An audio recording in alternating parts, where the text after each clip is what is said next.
YouTube के सभी दर्शकों का इस चैनल में फिर से एक बार स्वागत है।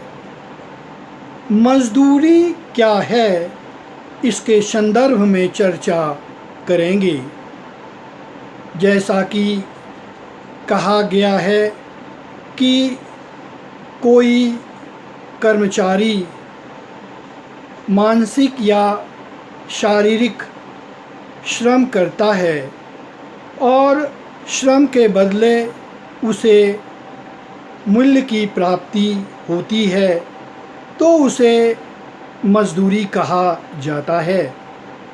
जैसा कि श्रमिकों के बारे में बतलाया गया कि कोई भी श्रमिक लिपिक कार्य करता है तो उसे श्रमिक कहा जाता है।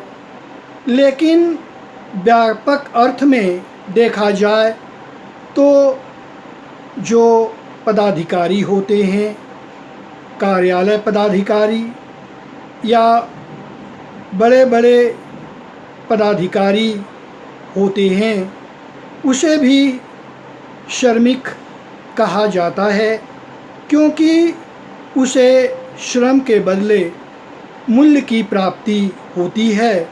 इसलिए उसे श्रमिक की संज्ञा दी गई है। भारतवर्ष में दो प्रकार का कार्य होता है। एक, किसी भी प्रतिष्ठान कार्यालय में श्रमिक कर्मचारी कार्य करते हैं, और दूसरा ठेकेदारी प्रथा है। कहा जाता है कि जो कार्यालय में कार्य करते हैं, प्रतिष्ठान में कार्य करते हैं, देखा गया कि उसे प्रति माह के हिसाब से मजदूरी मिल जाता है, जिसके कारण कभी कभी श्रमिकों को, पदाधिकारियों को कार्य करने में नीरसता आती है। कभी कभी वह कार्य करने के प्रति नीरसता दिखलाता है, जिससे उत्पादन शक्ति पर प्रभाव पड़ता है। लेकिन ठेकेदारी व्यवस्था में इस तरह की बात नहीं है। ठेकेदारी व्यवस्था में जितना काम करेगा उतना उसे मूल्य की प्राप्ति होगी। देखा जाए तो प्रतिष्ठान में, कार्यालय में काम कम होता है, जबकि ठेकेदारी प्रथा में इस तरह की बात नहीं है। भारतवर्ष में आज न्यूनतम मजदूरी मज़दूरों की बहुत कम है।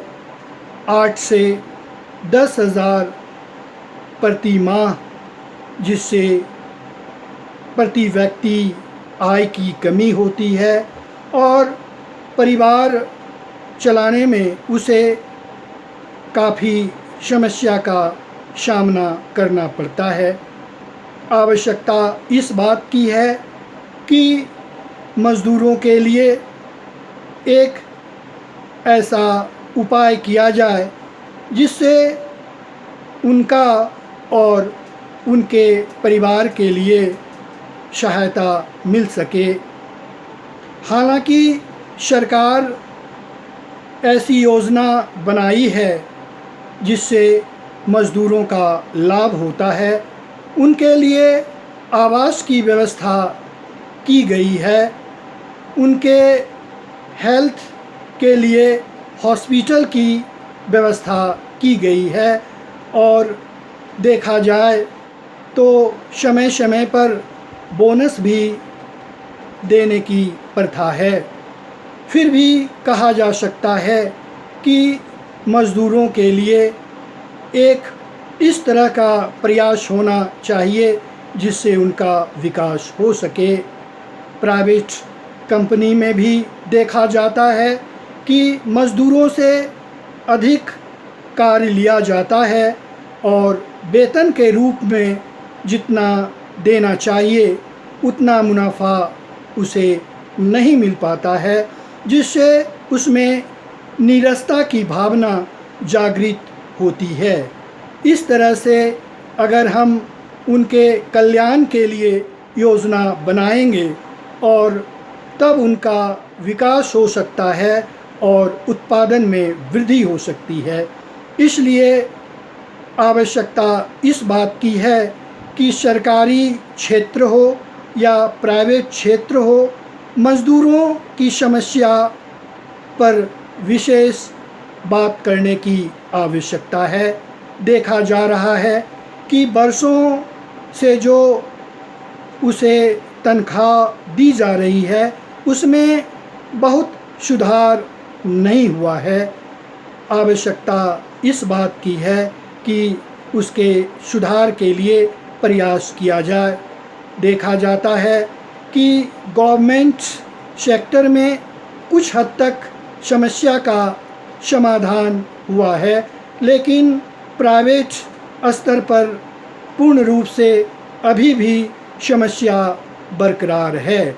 इसलिए जब तक उनके विकास के लिए कोई प्राइवेट कंपनी नहीं सोचेगा तो उनका विकास नहीं हो सकता है। अभी भी कहा जा सकता है कि मज़दूरों की तनख्वाह न्यूनतम मानी जाती है। यही न्यूनतम मजदूरी कहलाता है। अंत में मैं आपसे रिक्वेस्ट करना चाहूँगा, इस महत्वपूर्ण व्यूज़ को लाइक और शेयर अवश्य करें, जिससे समाज में ये महत्वपूर्ण बातें पहुँचे और समाज का कल्याण हो सके। बहुत बहुत धन्यवाद।